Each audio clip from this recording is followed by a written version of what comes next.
جنگ میں جانے سے کسی کی موت واقعہ ہونی ہوتی تو حضرت خالد بن ولید کی ہوتی، کہ انہوں نے کوئی جنگ نہیں چھوڑی اور ان کی شدید تمنا بھی تھی کہ مجھے شہادت ملے، لیکن پھر بھی ان کی جو موت واقعہ ہوئی وہ بستر پہ واقعہ ہوئی۔ تو اس لیے بہت سے لوگ اگر کسی بیماری میں مبتلا ہو جاتے ہیں یا کسی تکلیف میں مبتلا ہو جاتے ہیں تو وہ فوراً سے یہ سوچنا شروع کر دیتے ہیں کہ شاید ہماری موت واقعہ ہو جائے گی۔ اللہ تعالیٰ نے موت کا وقت لکھا ہوا ہے۔ بہت سے لوگ ایسے ہیں وہ اتنی کریٹیکل بیماری میں مبتلا ہوتے ہیں، جیسے کینسر ہے، کئی بار ڈاکٹرز بھی جواب دے دیتے ہیں، لیکن اللہ تعالیٰ کوئی ایسا معجزہ کر دیتے ہیں کہ وہ دوبارہ سے ان کو زندگی مل جاتی ہے۔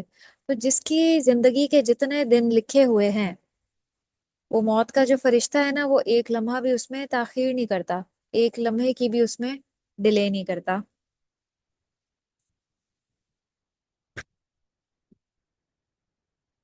تو اسی لیے یہاں پہ کہا جا رہا ہے، نہیں ہے کسی نفس کے لیے کہ وہ مر جائے مگر اللہ کے اذن سے، اور یہ کتابن، یہ بات لکھی ہوئی ہے، معجلہ، مقرر وقت۔ ایک بچہ ابھی اس دنیا میں بھی نہیں آیا ہوتا، جب ایک فرشتہ آ، حمل کے دوران روح پھونکنے کے لیے آتا ہے، کہا جاتا ہے حضرت جبرائیل علیہ السلام، تو اس بچے کے لیے کچھ چیزیں لکھ دی جاتی ہیں، اس کی تقدیر، اس کا نیک اور بدبخت ہونا، اور اس کی موت کا وقت، اور جتنے دن اس نے اس دنیا میں رہنا ہوتا ہے۔ تو اس لیے اگر کوئی اس دنیا سے چلا جائے، کبھی بھی یہ نہیں کہنا چاہیے کہ کاش ایسا نہ ہوتا تو وہ شاید نہ مرتا، وہ گھر سے باہر نہ نکلتا تو شاید اس کا ایکسیڈنٹ نہ ہوتا۔ ہر چیز جو ہے اللہ تعالیٰ نے لکھی ہوئی ہوتی ہے، وہ اسی طرح سے رونما ہو جاتی ہے، سامنے آ جاتی ہے۔ وَمَن یرید ثواب الدنیا، جو کوئی ارادہ کرے گا دنیا کے ثواب کا، نؤتیہ منہا، ہم دیں گے اس کو اس میں سے۔ وَمَن یرید ثواب الآخرہ، اور جو کوئی ارادہ کرے گا آخرت کے ثواب کا، نؤتیہ، ہم دیں گے اس کو منہا، اس میں سے۔ وَسَنَجْزِی الشَّاکِرِین، اور ان قریب ہم جزا دیں گے شکر کرنے والوں کو۔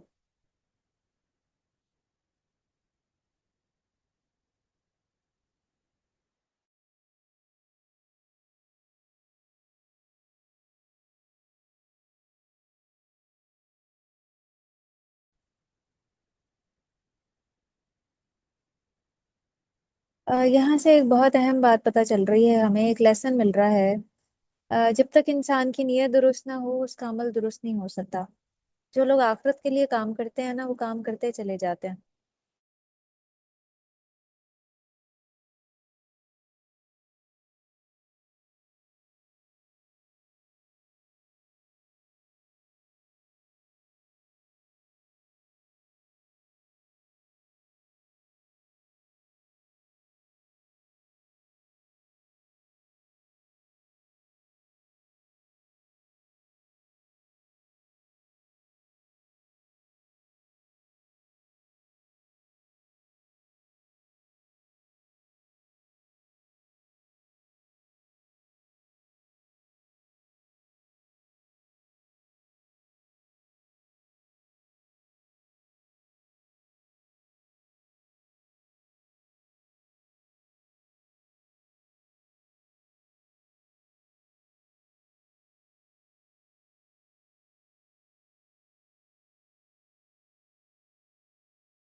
جی میری آواز آ رہی ہے؟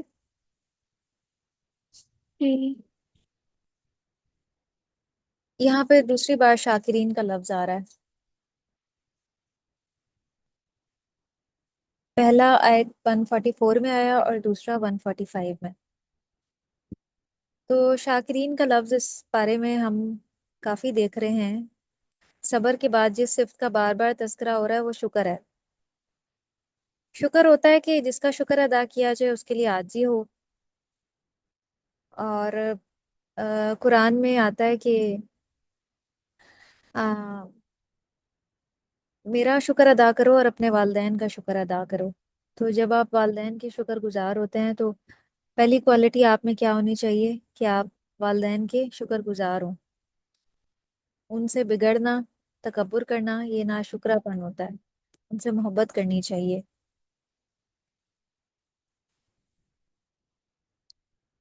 اور شکر میں یہ بھی آتا ہے کہ نعمت کا اعتراف کرنا چاہیے، جو بھی کسی نے احسان کیا ہو اس کا ذکر کرنا چاہیے۔ اللہ تعالیٰ کے ہم پہ بہت زیادہ احسانات ہیں، ہم اللہ تعالیٰ کا بھی شکر ادا کریں، ہم بار بار الحمدللہ کہیں شعوری طور پہ۔ اور جس جس کا بھی ہمارے اوپر احسان ہے ہمیں اس کے بھی احسان کا تذکرہ کرنا چاہیے۔ جیسے ہمارے پیرنٹس کا ہمارے اوپر احسان ہوتا ہے تو ہم وقتاً فوقتاً ان کے اس احسان کا ذکر کریں اور انہیں بتائیں کہ آپ نے ہمارے اوپر بہت زیادہ احسان کیا ہے، آپ نے ہماری تعلیم و تربیت پہ خرچ کیا ہے، اور آپ کو یہ میں ٹاسک دے رہی ہوں کہ آپ نے آج یہ کام کرنا ہے، کیونکہ قرآن جو ہے اس پہ ہم ساتھ ساتھ عمل کریں تو یہی فائدے مند ہے۔ آپ نے اپنی مما کو اور اپنے بابا کو دونوں کو الگ الگ اپنے الفاظ میں شکر گزاری کرنی ہے۔ الفاظ آپ کے اپنے ہوں گے، وہ آپ خود سے ڈیسائیڈ کر لیں۔ آپ کو اگر آپ کو یہ ہیسیٹیشن ہے کہ خود سے بیان کرنا آپ کو مشکل لگ رہا ہے تو آپ کسی پوسٹ کا سہارا لیتی ہیں۔ آج کل یہ جو پوسٹ ہے انہوں نے کام بہت آسان کر دیا ہے، ہم اپنے میسج جو ہیں ان فیس بک اور دوسری پوسٹ کے ذریعے بہت اچھے سے کنوے کر سکتے ہیں۔ تو آپ نے کوئی ایسی پوسٹ تلاش کرنی ہے جس میں والدین کی شکر گزاری ہو، ان کے لیے اچھے الفاظ ہوں، محبت بھرے، ہمدردی والے، اور وہ آپ نے دونوں کو سینڈ کرنے ہیں۔ ٹھیک ہے، نوٹ کر لیا آپ نے اپنا ٹاسک؟ ہوں، اپنی مما کو بھی اور اپنے بابا کو بھی، جس میں یہ اظہار ہو کہ آپ نے میرے لیے بہت زیادہ ایفرٹ کی ہے، میں اس کی قدر دان ہوں، میں اس کی شکر گزار ہوں، میں آپ کے لیے دعا گو ہوں کہ جس طرح آپ نے میرے لیے اتنی ایفرٹ کی ہے اللہ تعالیٰ آپ کے اوپر بھی اپنی رحمت نازل کریں۔ اور آپ نے مجھے کل اس کے بارے میں انفارم کرنا ہے کہ آپ نے اپنا یہ ٹاسک کمپلیٹ کیا تھا۔ تو آج میں نے آپ کو 2 ٹاسک دیے ہیں، دونوں پہ آپ نے ورک کرنا ہے۔ اچھا، تو ایک تو یہ ہو گیا کہ جس نے ہمارے اوپر احسان کیا ہے ہمیں اس کا شکریہ ادا کرنا چاہیے، اور سب سے بڑے بڑھ کے ہمارے اوپر جو احسان ہے وہ ہمارے پیرنٹس کا ہے، ہمیں اپنے پیرنٹس کی تعریف کرنی چاہیے۔ اور پھر اگلی بات، اس نعمت کو ایسی جگہ استعمال کریں جہاں دینے والا پسند کرے۔ ہمارے پاس جتنی بھی نعمتیں ہیں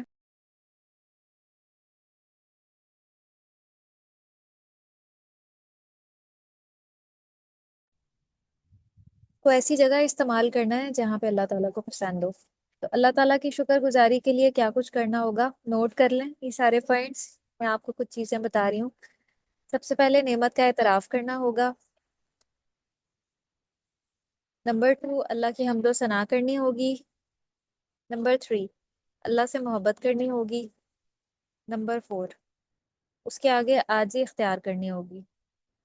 اور نمبر 5، ان ساری نعمتوں کو وہاں استعمال کرنا ہوگا جہاں وہ پسند کرتا ہے۔ آپ اس کو ریپیٹ کر دیں کہ اللہ کی شکر گزاری کے لیے کیا کچھ کرنا ہوگا۔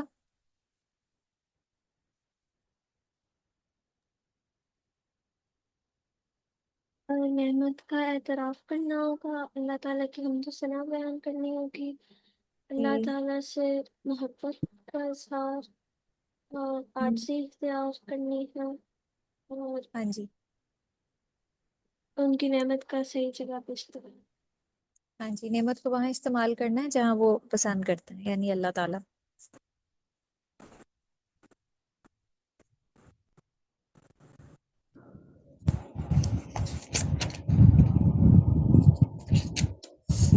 آیت نمبر 146۔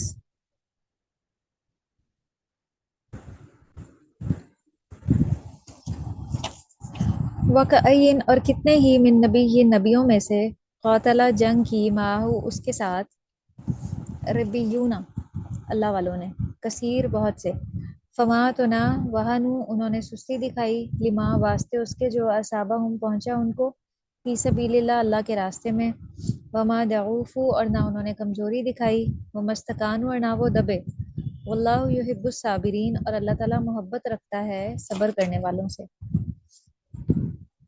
تو بہت سے نبی ایسے گزرے ہیں، ان کے ساتھ بہت سے لوگوں نے جنگ کی۔ یہاں پہ تسلی دی جا رہی ہے پچھلے انبیاء اور ان کے پیروکاروں کی بات کر کے کہ ان کو بھی جنگوں کا سامنا ہوا تھا۔ بہت سے لوگوں نے یہ کہنا شروع کر دیا کہ اگر واقعی محمد صلی اللہ علیہ وسلم سچے ہوتے تو جنگ احد میں مسلمانوں کو شکست نہ ہوتی۔ تو اس کا اس آیت میں جواب دیا جا رہا ہے، آپ سمجھ لیں کہ یہ اس کا شان نزول ہے۔ کہا جا رہا ہے کہ اس پہ ہرگز بھی افسردگی اور ناراضگی کی ضرورت نہیں ہے، آپ بھی سچے ہیں، آپ کے فالوورز بھی سچے ہیں، اور یہ اللہ کی سنت رہی ہے کہ وہ سچے انسانوں کو بھی آزماتا رہا ہے۔ حضرت موسیٰ علیہ السلام، حضرت داؤد علیہ السلام، حضرت سلیمان، بعض دوسرے انبیاء کو بھی جنگیں لڑنی پڑیں، ان لوگوں کو بھی مشکل حالات سے گزرنا پڑا۔ اور جنگ احد میں آپ دیکھیں مسلمانوں کی ایک آزمائش یہ بھی تھی،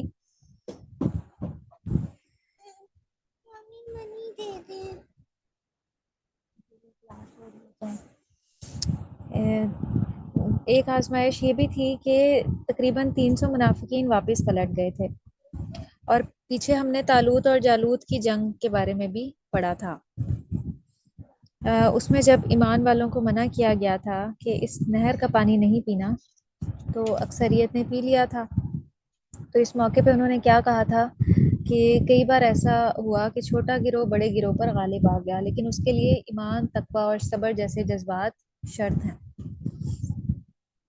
تو وہی یہاں پہ بات ہو رہی ہے کہ وَكَأَيٍّ مِّن نَبِيٍّ قَاتَلَ مَعَهُ رِبِّيُّونَ كَثِيرٌ فَمَا وَهَنُوا لِمَا أَصَابَهُمْ فِي سَبِيلِ اللَّهِ وَمَا ضَعُفُوا وَمَا اسْتَكَانُوا۔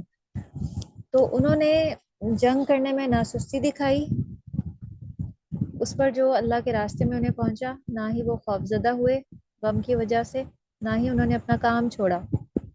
سمجھانا یہ مقصود ہے کہ اگر تمہیں جنگ احد میں شکست ہوئی ہے تو کیا تم اللہ کے راستے سے پھر جاؤ گے؟ تو یہاں پہ 3 لفظ استعمال ہوئے ہیں، وہن اور ضعف اور استقانت۔ وہن، ضعف اور استقانت، ان میں فرق کیا ہے؟ یہ جو وہن ہے نا، اس کے بارے میں آپ لکھ لیں، موت کا خوف اور زندگی کی محبت کی کمزوری، وہن۔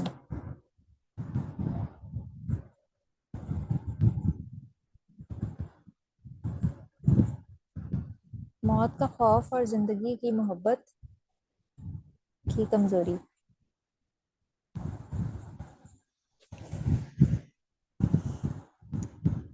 نبی کریم صلی اللہ علیہ وسلم نے ایک موقع پہ فرمایا تھا کہ میری امت میں ایک ایسا وقت بھی آئے گا کہ ان میں وہن پیدا ہو جائے گا، اور آپ نے اس کا مطلب یہ بتایا کہ دنیا کی محبت، زندگی کی محبت اور موت کا خوف۔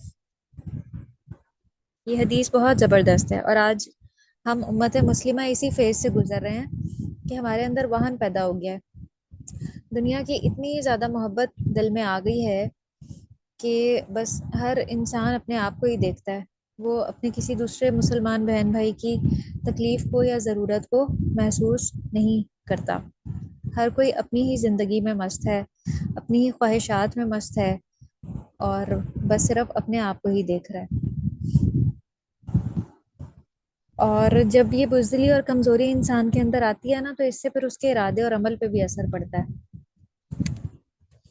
تو یہ جو پہلا سٹیپ ہے نا خوف کا، یہ کافی نقصان دہ ہے۔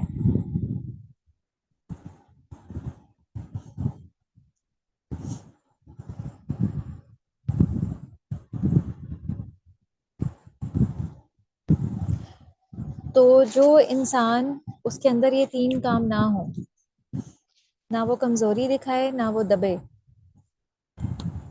اور نہ سستی دکھائے، تو ایسا انسان اللہ کی نظر میں صابر ہے۔ اسی لیے اللہ تعالیٰ کہہ رہے ہیں واللہ یحب الصابرین، ایسے صبر کرنے والوں سے اللہ تعالیٰ محبت رکھتے ہیں۔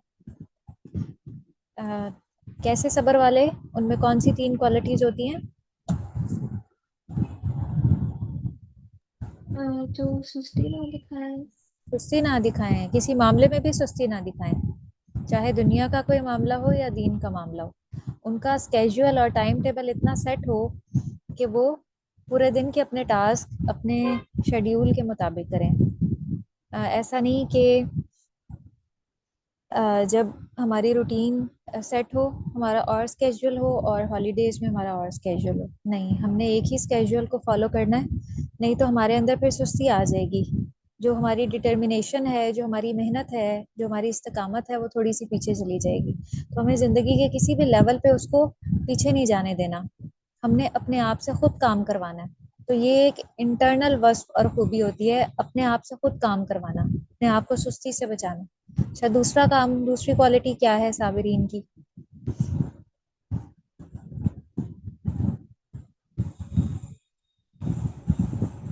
جی، دوسری کوالٹی کیا ہے؟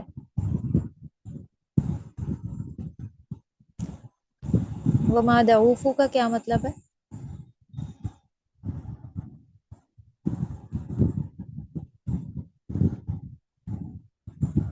وہ کمزوری میں نہیں کرتے۔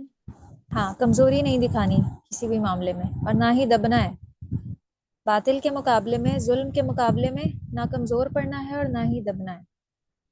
تو اب ہمیں اپنا جائزہ لینا ہے ساتھ، کہ کہیں مجھے بھی مرنے سے ڈر تو نہیں لگتا بہت زیادہ، اور کہیں چھوٹی چھوٹی باتوں پہ ہم موت سے ڈر کے بہت سے کام چھوڑ تو نہیں دیتے، حالانکہ موت کے لیے جگہ اور وقت مقرر ہے، وہ اپنی جگہ سے نہیں ہلنے والی۔ گھر میں بھی بیٹھ جائیں نا، تو اگر ہماری موت کا وقت لکھا ہوا ہے تو وہ گھر میں بیٹھے بیٹھے بھی آ جائے گی، کوئی سبب اس طرح کا بن جائے گا۔ تو جب انسان کو ہر وقت موت کا خوف ہوتا ہے تو ایک اس کے اوپر خاص قسم کا ڈپریشن طاری ہوتا ہے، جو آپ سے عمل کی قوت چھین لیتا ہے کہ آپ کام نہیں کر سکتے۔ تو ان تین بیماریوں کا علاج جو یہاں پہ بتایا ہے، سستی، کمزوری اور دبنا، اس کا علاج صبر ہے، کہ ہمیں اپنی جو آنے والی زندگی میں تکالیف ہیں ان کو برداشت کرنا ہے۔ جب انسان بیمار ہو جاتا ہے نا کئی بار، تو اس کا کیا دل چاہتا ہے کہ کوئی ایسی دوا مل جائے یا کوئی آپریٹ ہو جائے جس سے وہ اوور نائٹ ٹھیک ہو جائے، لیکن جب بیماری آتی ہے تو وہ صبر کا تقاضا کرتی ہے۔ کیا اگر کوئی بیماری آ جائے تو انسان راتوں رات ٹھیک ہو سکتا ہے؟ کوئی ایسی دوائی ہے جو راتوں رات اپنا اثر دکھائے اور صبح اٹھتے ہی بندہ صحیح ہو جائے اور اس کی ہیلنگ ہو جائے؟ نہیں، ہوں؟ نہیں، نہیں، میری جو سرجری ہے اس کو ہوئے ہوئے تقریباً 10 to 12 days ہو گئے ہیں، لیکن مجھے ابھی ڈاکٹرز نے یہ کہا ہے کہ تقریباً 1.5 month لگے گا اس کو پراپر اور کمپلیٹ ہیل ہونے میں۔ تو کوئی ایسی دوا نہیں ہے کہ جس میں انسان یہ چاہے کہ میری جو تکلیف ہے وہ راتوں رات دور ہو جائے، یا جب میری مرضی ہے تب وہ دور ہو جائے۔ تو بیماری یا تکلیف جب آتی ہے وہ بھی صبر کا تقاضا کرتی ہے، کہ وہ تھوڑا سا ٹھہر کے اور رک کے ہی جاتی ہے۔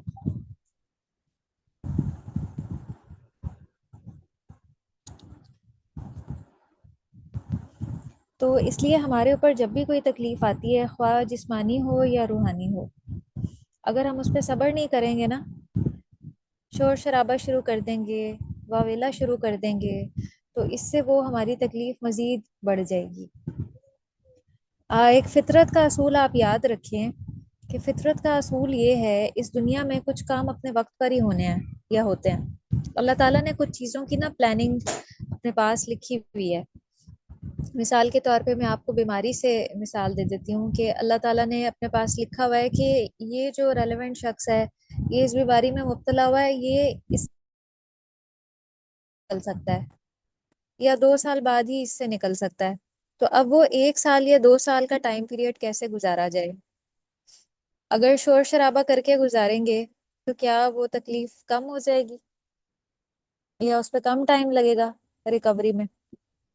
نہیں، نہیں، یا بلکہ ہو سکتا ہے کہ ساتھ 2 4 بیماریاں اور لگ جائیں اس واویلا کرنے کی وجہ سے، اور اس بلا وجہ کے ڈپریشن لینے کی وجہ سے ساتھ 3 4 بیماریاں اور لگ جائیں، اور وہ جو ٹائم سپین اللہ تعالیٰ نے لکھا ہوا تھا کہ 1 سال بعد شفا ملنی ہے، 2 سال بعد ملنی ہے، وہ 4 سال ہو جائے۔ تو اس لیے فطرت کے اصول کو یاد رکھنا ہے کہ اس دنیا میں کچھ کام اپنے وقت پر ہی ہونے ہیں، اس سے پہلے نہیں ہو سکتے۔ مثلاً آپ چاہتی ہیں آپ نے ایک درخت اگانا ہے، اب آپ کو پتہ ہے کہ ایک درخت کمپلیٹ ہونے میں تقریباً بھی 15 سال لگ جاتے ہیں، جو ایک گھنا تناور اسٹرانگ درخت ہوتا ہے. تو اب آپ کو اس کے لیے صبر کرنا پڑے گا. اسی طرح انسانوں کی جو تربیت ہے نا، یہ بھی بہت صبر آزما کام ہے.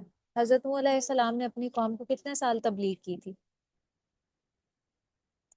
پھر جا کے انہوں نے اللہ سے دعا کی تھی کہ اللہ اب یہ میرے بس سے باہر کی بات ہے. کتنے سال تبلیغ کی تھی؟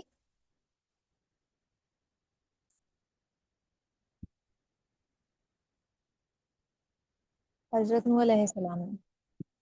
اور اس دور میں عمریں بھی بہت طویل ہوا کرتی تھی. ہمارے ہاں تو 60 ایئرس کا ٹائم پیریڈ ہوتا ہے نا، لیکن حضرت آدم علیہ السلام کے دور میں اور حضرت نوح علیہ السلام کے دور میں عمریں بہت بہت طویل ہوا کرتی تھیں. تقریباً 1 صدی تک بھی لوگ بآسانی زندہ رہ سکتے تھے. تو حضرت نوح علیہ السلام کی کتنی عمر تھی؟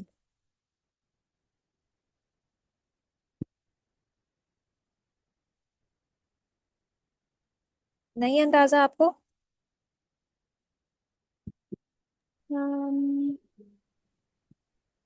انہوں نے اپنی قوم کو 950 سال تبلیغ کی تھی، یعنی 900 اینڈ ہاف. کتنی زیادہ، کتنے زیادہ سال ہیں. مسلسل اپنی قوم کو تبلیغ کی اور اللہ کی طرف بلایا.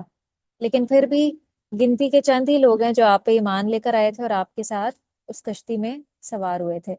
تو لوگوں کی جو تربیت کا مرحلہ ہے نا، اس میں بھی بہت صبر کرنا پڑتا ہے.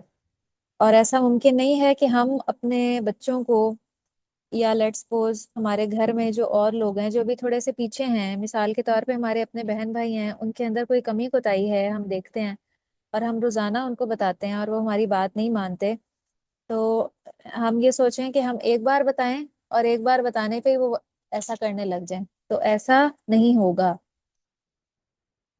اور اگر ہم یہ سوچیں کہ اچھا یہ تو میری بات مانتے ہی نہیں ہے تو میں تو اب ان کی تربیت کرنا چھوڑ دوں، نہیں، ایسا بھی نہیں کرنا. کبھی پیار سے، کبھی ڈانٹ کے اپنا کام جاری رکھنا ہے، صبر سے آگے بڑھتے رہنا ہے. تو جو شخص زندگی میں صبر کرنا نہیں جانتا، وہ عجلت کا شکار ہو جاتا ہے. تو وہ کبھی بھی بہترین کام نہیں کر سکتا. ہمیں عجلت سے بچنا ہے. عجلت یہ ہوتی ہے کہ جلد بازی ہمیشہ شیطان کی طرف سے ہوتی ہے کہ یہ کام آج ہی ہو جائے.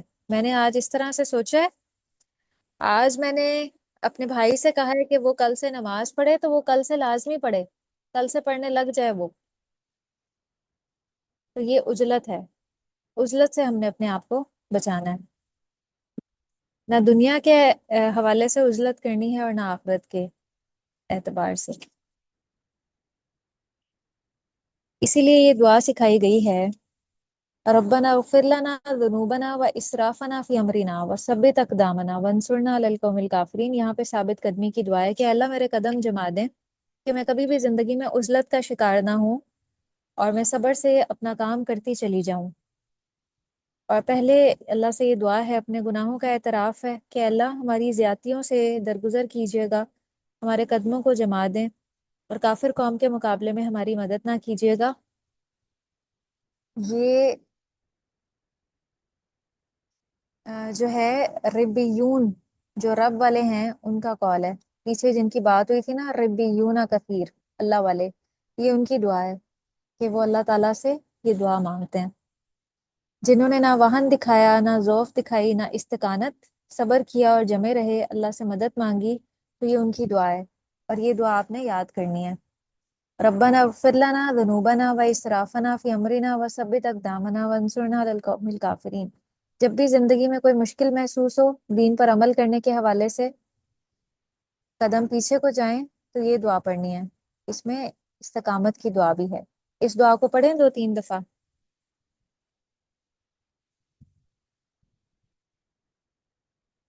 جی، اس دعا کو پڑھیں 2 3 دفعہ. یہ ربیون، اللہ والوں کی دعا ہے. ربنا اغفر لنا ذنوبنا وإسرافنا في أمرنا وثبت أقدامنا وانصرنا على القوم الكافرين. دوبارہ سے پڑھیں. ربنا اغفر لنا ذنوبنا وإسرافنا في أمرنا وثبت أقدامنا وانصرنا على القوم الكافرين. دوبارہ پڑھیں. ربنا ربنا اغفر لنا ذنوبنا وإسرافنا في أمرنا وثبت أقدامنا وانصرنا على القوم الكافرين.